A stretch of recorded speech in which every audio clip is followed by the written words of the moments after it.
A child approaches a millionaire woman and says, "I can make you walk again." She laughs, amused by the innocence. After all, not even the most expensive doctors could help her. But that unlikely encounter awakens something that even science couldn't explain.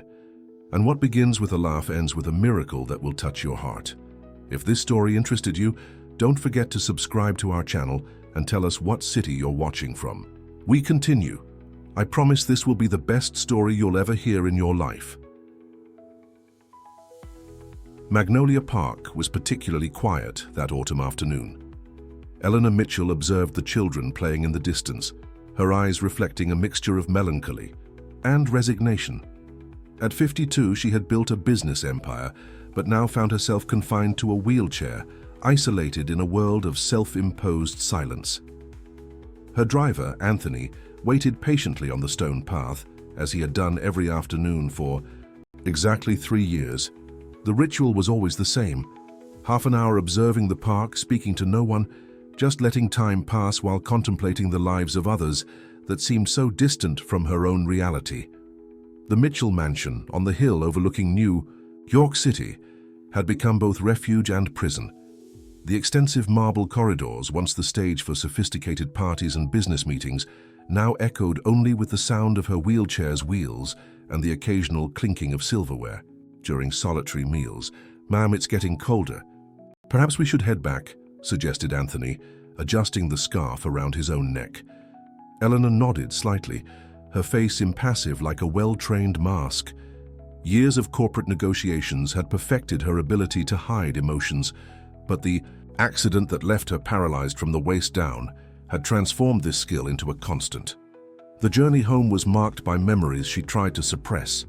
The accident on the mountain highway 3 years ago had been just the beginning of a series of devastating revelations. The betrayals came next: partners who tried to take control of the company during her recovery, friends who disappeared when she needed them most, and relatives who revealed their true intentions.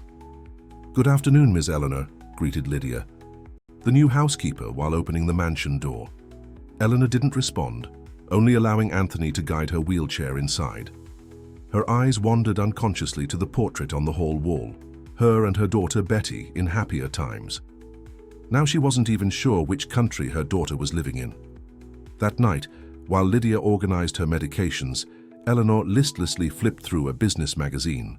On the cover, her own company announced its expansion into the international market, all under the supervision of her cousin Edgar, who had assumed the presidency after her withdrawal.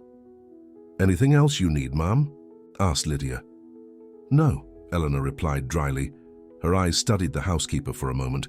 She was competent but lacked the warmth and familiarity of Connie, the former employee who had been part of the house for almost 20 years. Connie, who knew every corner of the mansion, every preference of Eleanor's, every family story. Connie, whom Eleanor had accused of theft in a moment of fury and confusion after the accident. The thought caused a stab of pain that Eleanor immediately suppressed. There was no room for regrets in her current life, only for survival day after day. The next morning, during the physical therapy session, Dr. Matthews observed with frustration the lack of progress. "Ms. Eleanor, your tests show no physiological reason for the paralysis to continue at this level. I believe we're dealing with a psychosomatic block." "Are you calling me a liar, doctor?" Eleanor asked with a coldness in her voice that made the doctor step back. "Not at all. I'm merely suggesting that perhaps we need to consider a more holistic approach to your treatment." Eleanor dismissed the doctor with an impatient gesture.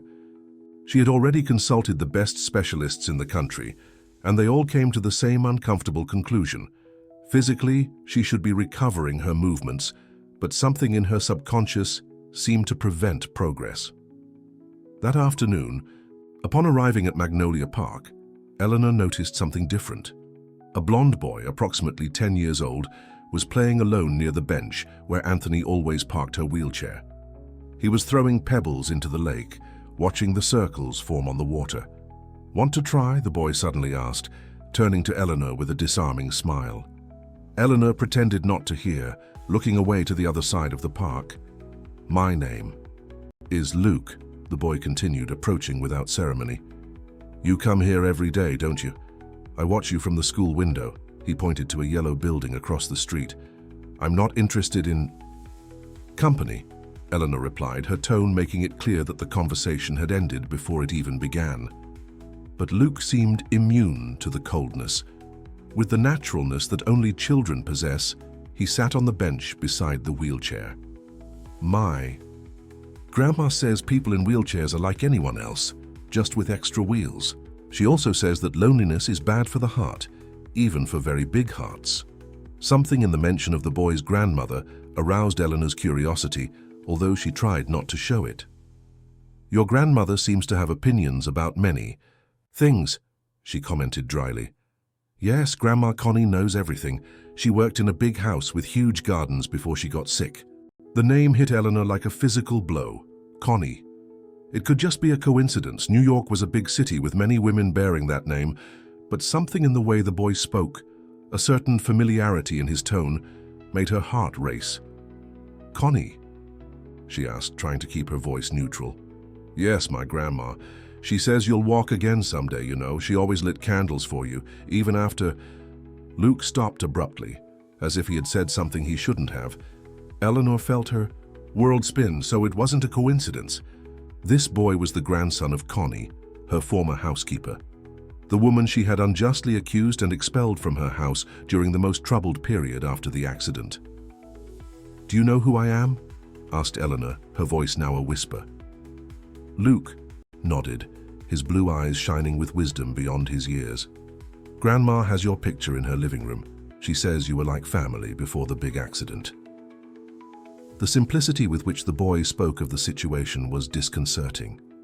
There was no accusation in his voice, just a statement of facts as if he were talking about the weather or the color of flowers. Luke, a female voice called from across the park. A young woman waved, signaling that it was time to go. I have to go. That's my mum. But I come here every day after school. I can teach you how to skip stones on the lake tomorrow. Before Eleanor could respond, the boy had already moved away, running with the endless energy of youth. She watched him go, feeling something strange. In her chest, a mixture of anxiety, guilt, and surprisingly a small spark of anticipation. Ma'am, is everything all right? Asked Anthony, noticing the change in her expression. Yes, she responded automatically, but her mind was far away. Connie still lived in the city, and apparently she didn't hold the grudge that Eleanor would expect after the way things had ended. Lighting candles, after everything that had happened. That night, for the first time in years, Eleanor rummaged through the drawers of her desk, looking for an old photo album. In the pages yellowed by time, she found what she was looking for. A Christmas photo 10 years ago. Her, teenage Betty, and the house staff, including Connie, all smiling in front of the decorated tree in the mansion hall. Eleanor touched Connie's face in the photograph, feeling a wave of remorse that she hadn't allowed herself for a long time. The housekeeper had been much more than an employee. She was a confidant, advisor, almost a second mother to Betty after Eleanor's husband's departure. The phone rang, interrupting her thoughts. It was Edgar, with news about an important board decision that needed her approval. Eleanor listened, mechanically, gave her consent without much enthusiasm and hung up. Her mind still caught up in the day's revelations. For the first time in 3 years, she fell asleep thinking not of her business empire, not of her physical condition, but of a possibility she had long abandoned, reconciliation with her past. The Eye. Next morning, Eleanor woke up with an unusual restlessness. The encounter with Luke had stirred memories that she had carefully locked away. During breakfast, she caught herself repeatedly looking at the clock, calculating how many hours remained until her usual visit to the park. You seem anxious today, observed Lydia, while serving more coffee. Do you have a special appointment? Just the usual, Eleanor replied, trying to recover her habitual indifference. But something had changed. A small crack had opened in the wall she had built around her emotions. In the office adjacent to her bedroom, Eleanor spent the morning reviewing financial reports sent by Edgar. The numbers showed exceptional results, but she couldn't concentrate. Her mind wandered to the blonde boy and his disconcerting words. "Connie still thinks about me," she murmured to herself, incredulous. After the incident that culminated in the housekeeper's dismissal, Eleanor expected to have been completely erased from the life of the woman who had faithfully served the family for so many years. The phone rang, interrupting her thoughts. "Eleanor, we need your approval for the acquisition of the Total Health pharmacy chain." Edgar's voice sounded tense. "The investors are pressing for an answer by the end of the day." "Send me the documents, I'll review them after lunch," she responded automatically. "I've already sent them 3 times this week, Eleanor. The papers have been on your desk since Monday." The irritation in her cousin's voice was evident. Eleanor looked at the pile of untouched documents and felt a flash of guilt. Since when had she been so disconnected from the business she had built with such commitment? "I'll give you an answer by 4, she promised, hanging up afterward. 2 in the afternoon, Eleanor was already at Magnolia Park earlier than usual. Anthony seemed surprised by the change in schedule but asked no questions. He positioned the wheelchair in the usual spot and discreetly moved to the nearest bench. The sea. Park was almost empty at that hour. Eleanor carefully observed every movement nearby, every child who passed. She felt ridiculous, a powerful businesswoman waiting for a boy who probably wouldn't even remember the conversation from the day before. When she was about to ask Anthony to take her away, she spotted Luke running along the stone path, his school backpack bouncing on his back. "You came!" exclaimed the boy, not disguising his joy. "I thought you only came later." "I had a break in my commitments," Eleanor lied, trying to sound casual. Luke dropped his backpack on the ground and sat next to the wheelchair, with the naturalness of someone who had known Eleanor for years. "I brought something to show you," he said, rummaging in his pockets. He pulled out a small bluish stone, polished and shiny. "It's an aquamarine. Grandma Connie gave it to me for my birthday. She said it brings peace to those with troubled hearts." Eleanor observed the stone, in the small hand extended toward her. Hesitantly, she touched it with her fingertips. "Your grandmother always liked stones and crystals," she commented, surprising herself with the memory that spontaneously surfaced. "She had a collection in her service room." "She still does." Luke smiled broadly. "A chest full of them.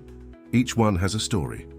This one," he raised the aquamarine, "she kept for many years, waiting for the right moment to give it to me."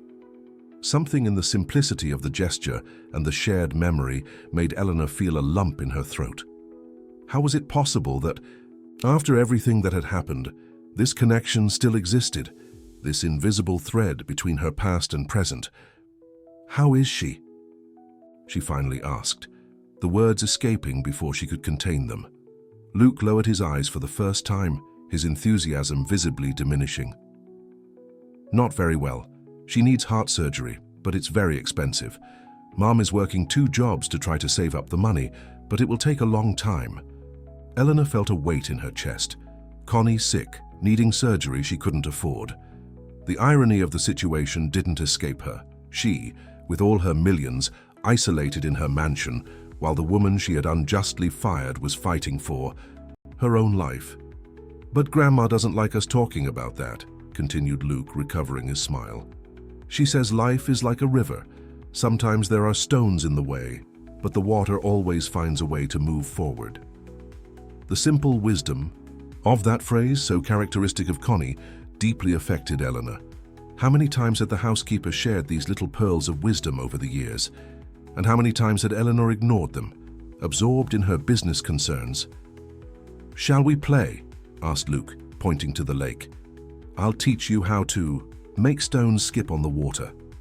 For the next hour, Eleanor watched the boy throw stones on the lake's surface, explaining with comic seriousness the perfect technique to make them bounce several times before sinking. At some point, without realizing, Eleanor began to smile. A small, almost imperceptible smile, but the first genuine one in 3 long years. As they said goodbye, Luke did something unexpected. He held Eleanor's hand and placed the aquamarine in it. "You can keep it until tomorrow. I think you need it more than I do today." Before Eleanor could protest, the boy was already running toward the park gate where his mother was waiting. From a distance, Eleanor could only see a female silhouette, young and erect, waving to her son.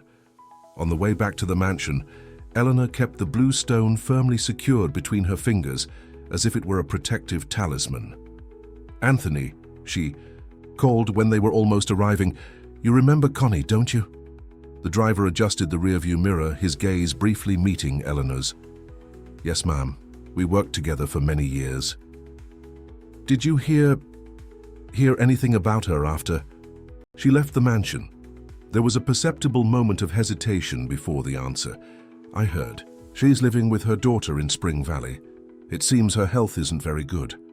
"And what about the incident?" Eleanor forced herself to ask. "The jewelry theft?" Anthony gripped the steering wheel tightly, a gesture that didn't go unnoticed. "Allow me to say, Miss Eleanor, that many of us never believed Connie could do something like that. She dedicated her life to this family." The comment hung in the air like a silent accusation. Eleanor felt her face heat up, a mixture of shame and irritation taking hold of her. "Park at the main entrance," she ordered, ending the conversation. That night, Eleanor couldn't sleep. Anthony's words and the image of Luke with the aquamarine mingled in her mind, creating a whirlwind of uncomfortable thoughts. Near midnight, she made a decision. With difficulty, she maneuvered the wheelchair to Betty's old room, now transformed into a storage room for memories. Among the stacked boxes, she found what she was looking for: the blue velvet case that contained the set of emerald jewelry that Connie had supposedly stolen. The jewelry had appeared weeks later, forgotten in the purse Eleanor had used the night before the accident. But by that time, Connie had already been fired, humiliated, and Eleanor, overcome by pride and the emotional confusion of the post-trauma period, had never sought her out to apologize. The next morning, Eleanor called her personal lawyer for an urgent meeting. "I want you to discreetly locate information about heart surgery for Connie Olsen, a former employee of the mansion. Find out which hospital, which doctor, how much it costs, and arrange for the operation to happen as soon as possible."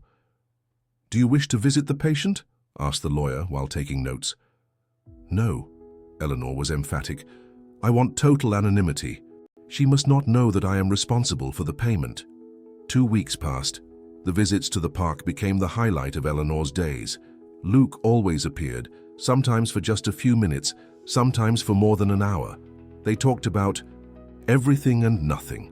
The math classes the boy hated, the clouds that formed drawings in the sky, the stories Connie told about distant countries she had never visited. On a particularly warm afternoon, Luke arrived at the park with a different expression, more serious. "Grandma is having surgery tomorrow," he announced, sitting next to Eleanor. "A lawyer showed up at our house saying she was selected for a special hospital program. Everything will be free." Eleanor kept her face impassive, but her heart accelerated. "That's excellent news," she commented, trying to sound casual. "Yes, but she's suspicious. Grandma says in life nothing comes free, that there's always a reason why." Eleanor felt a chill down her spine. Connie had always been perceptive, difficult to deceive. "Sometimes, Luke, good things simply happen," she said, more to herself than to the boy. "Do you think she'll be okay?" asked Luke, his voice suddenly small, revealing the fear he was trying to hide. Without thinking, Eleanor extended her hand and touched the boy's face. "I'm sure she will. Your grandmother is the strongest person I've ever known." At that moment, something extraordinary happened. Eleanor felt a light, almost imperceptible tingling in the toes of her right foot. It was so quick and subtle that she could have imagined it, but the sensation was unmistakable. For the first time in 3 years, she had felt something below her waist. Scared and emotional, Eleanor didn't tell anyone. She didn't want to create false hopes, either for herself or for others. But that night, as she watched the illuminated city from her bedroom window, she allowed herself something she had denied for a long time: the possibility that perhaps, just maybe, her story hadn't yet come to an end. On the morning of Connie's surgery, Eleanor woke before dawn. The still dark sky reflected her state of mind, a mixture of apprehension and hope. She dressed more carefully than usual, as if she were going to personally attend the procedure, although she knew she would remain distant, invisible in her former housekeeper's life. I want you to keep me informed about every stage of the surgery, she instructed her lawyer by phone. Any complication, any additional need must be addressed immediately. The day dragged on with torturous slowness. Eleanor tried to distract herself with work, but the financial reports, normally so absorbing, seemed insignificant compared to the operation taking place across town. At 2 in the afternoon, the call she had been waiting for finally came. The surgery was a success, Ms. Eleanor, the lawyer informed her. The doctor says the prognosis is excellent. She should remain hospitalized for approximately a week. Eleanor closed her eyes, feeling a wave of relief wash over her body. Only then did she realize how tense she had been, how important this situation had become to her. Arrange for flowers, white orchids her favorites, no card, no identification. At Magnolia Park, Luke didn't appear that afternoon, as expected. Eleanor stayed anyway, watching the lake where they usually skipped stones, feeling a strange loneliness. In just a few weeks, that boy had become an essential part of her routine, a window to a world of simplicity and affection that she had long forgotten. Upon returning to the mansion, a surprise awaited her. Edgar, her cousin and current company president, was in the living room, visibly displeased. Eleanor, I've been trying to contact you all day. The board is in an uproar about your absence from today's meeting. Meeting? She frowned, trying to remember any scheduled commitment. The presentation of the International Expansion Project, Edgar sighed, running his hand through his graying hair. You signed the approval 3 weeks ago, remember? Today was the official announcement. To the shareholders. A flash of guilt hit Eleanor. There really was an important commitment, completely forgotten amid her concern for Connie's surgery. I had a personal emergency, she justified vaguely. Edgar observed her for a long moment, as if trying to decipher a puzzle. You're different, Eleanor. In the last few weeks, you've been distant from the business. Don't be ridiculous, she retorted defensively.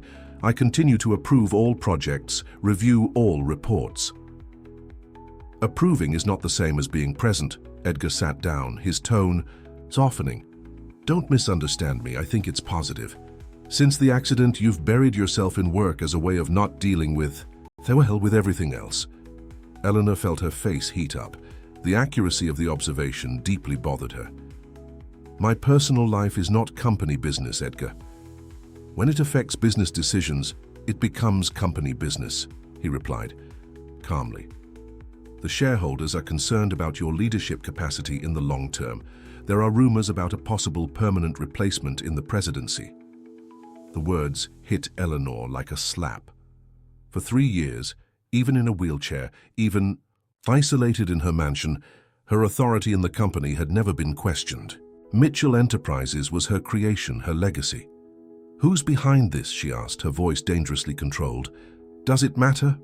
The fact is that you need to decide, Eleanor, either effectively retake the reins of the company or consider an official withdrawal. After Edgar left, Eleanor remained in the room for hours, watching the city gradually illuminate with the falling night. The conversation had awakened questions she had been avoiding. What was her place in the world now? What really mattered in her life? 3 days passed without news from Luke. Eleanor maintained her routine of visits to the park, but the boy didn't appear. His absence intensified a feeling she was reluctant to name: longing. On the 4th afternoon, when she'd already lost hope, she spotted the small figure running toward her, his face illuminated by a radiant smile. She woke up. Grandma woke up and is already talking, exclaimed Luke, without even saying hello. The doctors said it was a miracle, that everything went better than they expected. Eleanor smiled, genuinely happy with the news. That's wonderful, Luke. Yes, and there's more. The boy came closer, lowering his voice as if sharing a secret. Someone sent white orchids to her. The whole room is full of them. Grandma cried when she saw them. She said they were her favorite flowers, but no one in the family knew that. Eleanor maintained a neutral expression, although her heart was beating fast. Perhaps it's someone from the past, an old friend. That's what Mum said, but Grandma is sure it was you. The statement caught Eleanor by surprise. Her plan for anonymity apparently had not worked. Why would she think that? She asked, trying to sound casual. Luke shrugged, that universal gesture of children who consider what they're saying obvious. Grandma says only 2 people in the world know she loves white orchids, you and Grandpa, who's already passed away. And she says she doesn't believe in ghosts. Eleanor couldn't contain a brief laugh. The first in a very long time. Connie's perspicacity remained as sharp as ever. Is she angry? She asked, suddenly serious. Luke pondered for a moment, frowning in concentration. I don't think she's angry. She seemed more confused. She asked why you would do this after so much time. A question for which Eleanor had no answer. Or rather, she had several, none clear enough to be articulated. Luke, she called hesitant, would your grandmother like to see me? The boy fidgeted, uncomfortable for the first time since they had met. I don't know. When I suggested bringing you to the hospital, she got very quiet. Then she said that some wounds are difficult to heal. The response hurt more than Eleanor expected. She had imagined, perhaps naively, that the gesture of the flowers and the surgery would be enough to erase. 3 years of silence and a separation marked by unjust accusations. I understand, she murmured, more to herself than to Luke. But, continued the boy, his eyes shining with a sudden idea, she didn't say she didn't want to see you, just that it was difficult. And Grandma always says that the most important things in life are the hardest to do. Once again, Connie's simple wisdom, transmitted through her grandson's mouth, deeply touched Eleanor. That night, as she prepared for bed, Eleanor did something that hadn't happened in years. She truly looked at herself in the mirror. She observed the lines that time and suffering had drawn on her face, the eyes that seemed to have lost their sparkle, the hair that was beginning to show silver strands. Who are you now? She asked her own image. Lying in bed, she thought about how her life had transformed in recent weeks. The visits to the park, once an empty ritual, had become the most anticipated moment of her days. The encounter with Luke had opened a door she thought permanently closed, allowing emotions long repressed to circulate in her body like a river after a drought. Suddenly, an intense tingling ran through her right leg. This time there was no doubt it wasn't imagination. Eleanor raised herself on her elbows, watching with amazement the slight tremor in her knee under the sheet. Lydia, she called, her voice trembling with emotion. Lydia, come quickly. The housekeeper ran into the room, alarmed by the urgent tone. Look, Eleanor pointed to her leg. It's moving. I can feel it. Lydia observed, incredulous, the small but unmistakable movement. Ms. Eleanor, this is extraordinary. We should call Dr. Matthews immediately. A battery of tests in the following days confirmed what the doctor had suspected for a long time. There was no physiological reason for the paralysis to persist. The blockage had been mainly emotional, and now, slowly, it was dissolving. Has something changed in your life recently? Asked Dr. Matthews, genuinely curious about the cause of the sudden improvement. Eleanor thought about Luke, about the afternoons in the park, about the stories of Connie, about the rediscovery of a part of herself she thought was lost. Let's say I'm reconnecting with some people from my past, she answered simply. A week after the surgery, Connie was discharged from the hospital. Eleanor followed the process from a distance, through discreet reports from her lawyer. She learned that the recovery was surprisingly rapid, that the doctors were optimistic about a complete return to normal activities. On a sunny morning, Eleanor made a decision. After 3 years confined to the mansion and the park, she requested that Anthony take her to a different destination, Spring Valley. Are you sure, Mom? Asked the driver, clearly surprised by the request. Absolutely, replied Eleanor, adjusting herself in the wheelchair with renewed determination. The journey to the modest house where Connie lived with her daughter and grandson seemed endless. Eleanor observed the city passing through the car window, realizing how New York had changed, or perhaps it was she who was seeing everything with different eyes. When they finally arrived, Eleanor felt her heart race. The house was small, well kept, with a front garden where rose bushes bloomed vigorously. A simple house, but one that radiated what the Mitchell mansion had long lost, the feeling of a home. "Would you like me to accompany you, Ma'am?" offered Anthony, already positioning the wheelchair beside the car. "No." Eleanor took a deep breath, gathering courage. "This is something I need to do alone." With difficulty, she maneuvered the wheelchair along the stone path to the front. Tasa. Each inch traveled seemed to represent years of emotional distance to be overcome. When she finally reached the entrance, she hesitated. What would she say? How would she be received? Before she could decide, the door opened. Luke appeared, his eyes widening in surprise and joy. "You came," he exclaimed exactly as he did in the park. "I knew you would come someday." And then, behind the boy, a familiar figure appeared in the hallway. Connie, thinner and with completely white hair now, but with the same welcoming eyes that Eleanor remembered. The two women stared at each other in silence, years of shared history hanging between them like an invisible river. "Hello, Connie," Eleanor finally said, her voice almost a whisper. "Eleanor," the former housekeeper responded, her tone indecipherable. "You continue to punctuate the lives of others as if you were their owner." It wasn't the beginning Eleanor had imagined, but it was a beginning. And for the first time in a long time, she felt she was exactly where she should be. The reunion between Eleanor and Connie was tense, loaded with contained emotions. Luke, sensing the heavy atmosphere, suggested they have tea in the backyard, where Connie cultivated medicinal herbs and colorful flowers. "Grandma makes the best chamomile tea in the world," declared the boy, guiding Eleanor's wheelchair through the narrow corridor. Of the house, the garden was small but meticulously cared for. Even recently out of the hospital, Connie kept the space impeccable, a reflection of her organized personality that Eleanor knew so well. "Shouldn't you be resting?"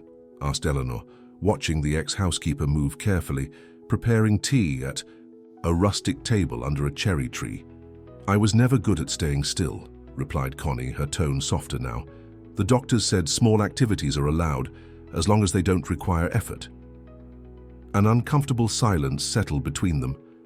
Luke, sensing the tension, talked incessantly about school, about a science project, about anything that could fill the void in the conversation. "Luke," the boy's mother called from the back door. "Let the two of them talk a bit. Come help me."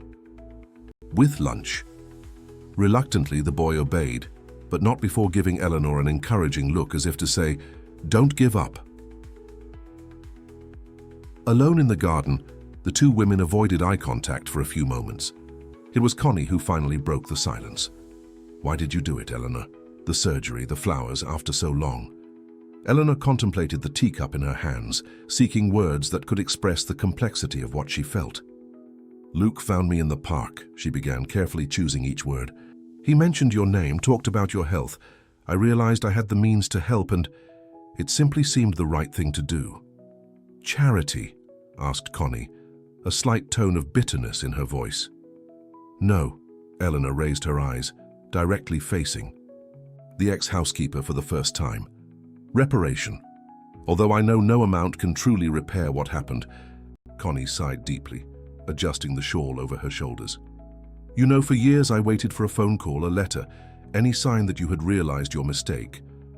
After the accident, I understood your confusion, your pain. But with time, when nothing came, I found the jewelry," interrupted Eleanor, her voice choked. "Weeks after you left, they were in my purse all along. But then your pride spoke louder," completed Connie without accusation, just stating a fact. Eleanor nodded, feeling the weight of the shame she had carried for so long. "The accident changed everything," she continued. "It wasn't just the physical paralysis. Something inside me also broke. I became bitter, isolated. I pushed away everyone who tried to get close, including my own daughter." At the mention of Betty, Eleanor felt a renewed pang of pain. How long had it been since she had spoken to her only daughter? 2 years more. "Betty was here," said Connie softly, as if reading her thoughts. 6 months ago. She came to visit me when she heard I was sick." The revelation hit Eleanor like a physical blow. Her daughter had visited Connie, maintained contact with the ex-housekeeper, while remaining distant from her own mother. "Is she Well, she asked, trying to disguise the emotion in her voice. She's living in California now. She has a small art studio in San Francisco. She's doing very well. She sent me this. Connie pointed to a small painting on the garden wall, a seascape in shades of blue and green. Your daughter has talent. Eleanor observed the painting, recognizing Betty's unique style, which always had an artistic sensitivity that she, absorbed in the corporate world, had never fully understood. She asks about you, added Connie after a pause. She always asks how you are. And what do you tell her? Eleanor couldn't contain the question. The truth, that you remain strong, stubborn, commanding your business from a wheelchair, that you've isolated yourself from the world, but the world hasn't forgotten you. The words spoken with Connie's characteristic frankness provoked tears that Eleanor struggled to contain. I would like to see her, she finally admitted, to try to explain everything. Then do it, Connie replied simply. Life is too short to waste on pride and old grudges. At that moment, something extraordinary happened. Eleanor felt a strong and unmistakable impulse in both legs. Without thinking, she tried to stand up, and to her complete astonishment, managed to raise herself a few inches before falling back into the chair. My God, exclaimed Connie, rising quickly to help her. You... I'm starting to regain movement, explained Eleanor, still in shock at what had just happened. It began a few weeks ago, small spasms, tingling. The doctor says it's mainly psychological, that physically there was no reason for the paralysis to persist for so long. Connie observed her with a look that mixed surprise and understanding. The body and soul are more connected than we imagine, she commented. Sometimes to heal one, we need to first take care of the other. In the following week, Eleanor began an intense physical therapy program. Under Dr. Matthews's supervision, she exercised her legs daily, gradually recovering the ability to stand for increasingly longer periods.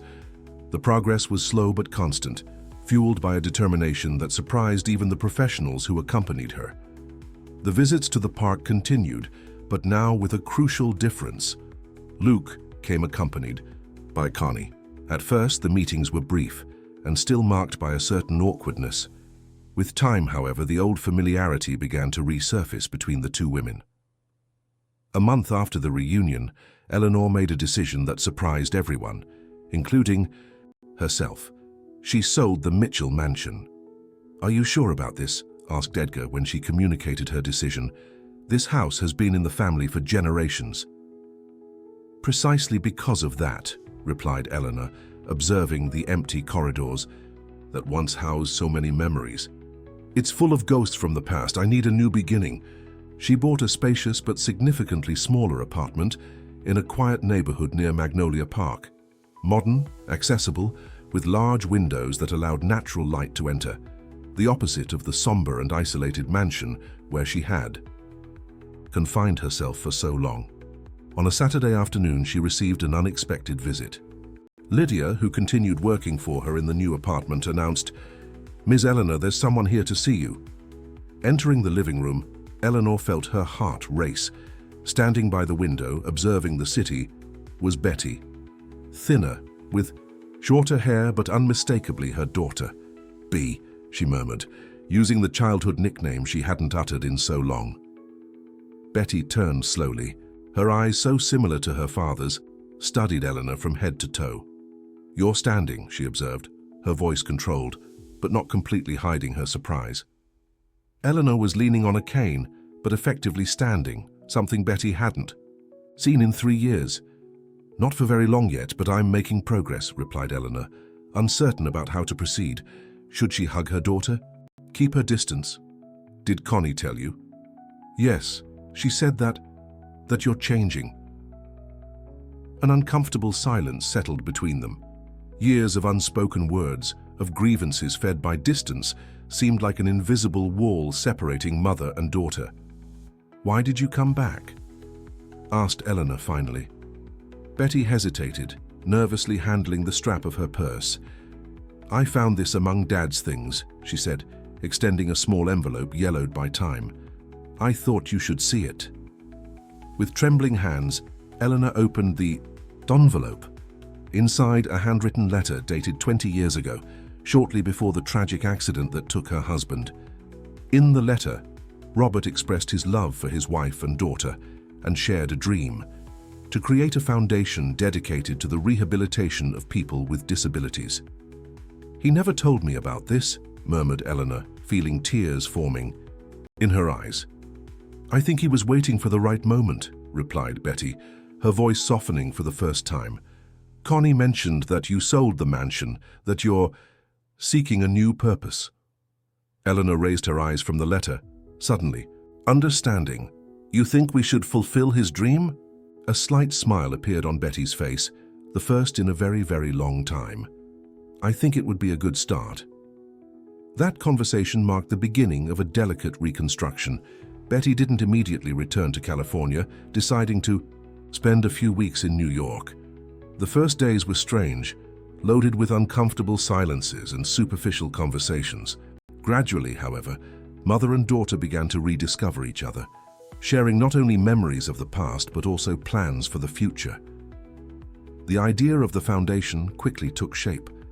Eleanor used part of the money from the sale of the mansion to acquire a large plot of land where the Robert Mitchell Institute for Physical and Emotional Rehabilitation would be built. "I don't want it to be just another hospital," she explained to Betty while examining the architectural plans. "I want a space where people are treated holistically, where healing is not just of the body." "Like what happened with you," observed Betty. Eleanor nodded, thoughtful. "Exactly. I discovered in the hardest way that some paralyses are invisible, and that sometimes what prevents us from moving forward are not physical obstacles, but emotional ones." On a Sunday afternoon, Eleanor organized a lunch in her apartment. She invited Connie and her family, including Luke, of course, as well as Betty and a few friends who had remained by her side after the accident. During the meal, Luke, unable to contain his excitement, asked, "Is it true that you're going to build a special place to help sick people?" Eleanor smiled at the boy, feeling an affection that grew each day. "Yes, it's true. And do you know who had the most brilliant idea for this place? You."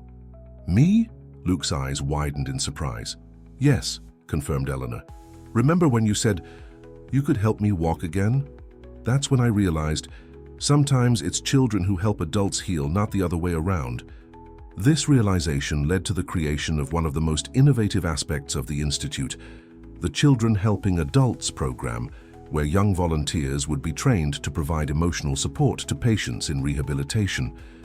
"It's scientifically proven that the presence of children accelerates recovery," explained Dr. Matthews, who had accepted the invitation to direct the medical team of the Institute. "They bring spontaneity, hope, a perspective not contaminated by the prejudices and limitations that we, adults, tend to impose on ourselves." While preparations for the Institute advanced, Eleanor's physical recovery also progressed. 3 months. After the first movements, she could already walk short distances without help, although she still used the cane for longer journeys. "It's amazing how the body has the capacity to regenerate," commented the physical therapist during a particularly successful session. "It's almost as if there's a natural impulse for healing, just waiting for the right moment to manifest." Eleanor knew, however, that her recovery went far beyond the physical. The true healing began the day Luke approached her in the park, bringing with him not only his childish stories, but also a bridge to the past she had tried to bury. On the eve of the groundbreaking ceremony for the Institute, Eleanor received an unexpected call. It was Edgar, sounding unusually hesitant. "Eleanor, the administrative board met today," he began cautiously. "We would like to know if you would consider the possibility of returning to the company presidency." The proposal, which months before would have been received with immediate enthusiasm, now provoked a different reaction in Eleanor. She thought about the Institute, the new friendships she was rebuilding, the relationship with Betty that was slowly blossoming again. "I appreciate the confidence, Edgar," she replied after a pause, "but I believe you've been doing an excellent job.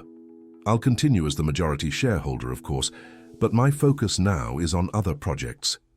The response surprised not only Edgar, but Eleanor herself. In a not-too-distant past, the The company had been her only purpose, her reason for existing. Now she realized there was much more in life to be explored, rebuilt, celebrated. The next day, a small crowd gathered on the site where the Robert Mitchell Institute would be built. Journalists, local authorities, doctors interested in the innovative project, and of course the friends and family who had become Eleanor's new inner circle. To everyone's surprise, she dispensed with the cane when walking to the podium. Her steps were slow, careful but firm, a living testimony to the transformation she preached. 3 years ago, an accident left me paralyzed, she began, her clear voice reaching all those present. But today, I understand that the true paralysis was not in my legs, but in my heart. From the audience, Luke smiled, holding his grandmother's hand. Connie, now completely recovered from the surgery, displayed on her face an expression of discreet pride. Beside them, Betty watched her mother with tears in her eyes, moved by the transformation she was witnessing.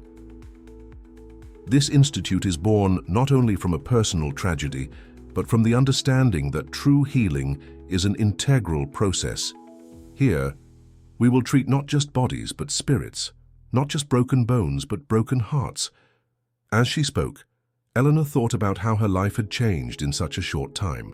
From the bitter and isolated woman she was, she had found a new purpose, a new reason to move forward. And it all began with a boy who approached without fear, offering friendship when she least expected it, but needed it most. I believe that all of us, at some point in life, experience some kind of paralysis, she continued. We get stuck in the past, in old grudges, in fears that prevent us from moving forward. The secret of healing, I discovered, is not in medications or miraculous therapies, but in something much simpler and deeper, the authentic encounter with others. At the end of her speech, a round of applause echoed across the site. Eleanor descended from the podium without help, walking directly to where Luke, Connie, and Betty awaited her. Together, symbolically, they threw the first shovelful of earth for the construction of what would not just be a rehabilitation institute, but a monument to the possibility of new beginnings, even when everything seems lost. That night, back at the apartment, Eleanor sat on the balcony, observing the city lights. Betty joined her, bringing 2 glasses of wine. "What are you thinking about?" asked her daughter, settling into the chair beside her. Eleanor smiled, a full smile, without reservations. About how life is surprising.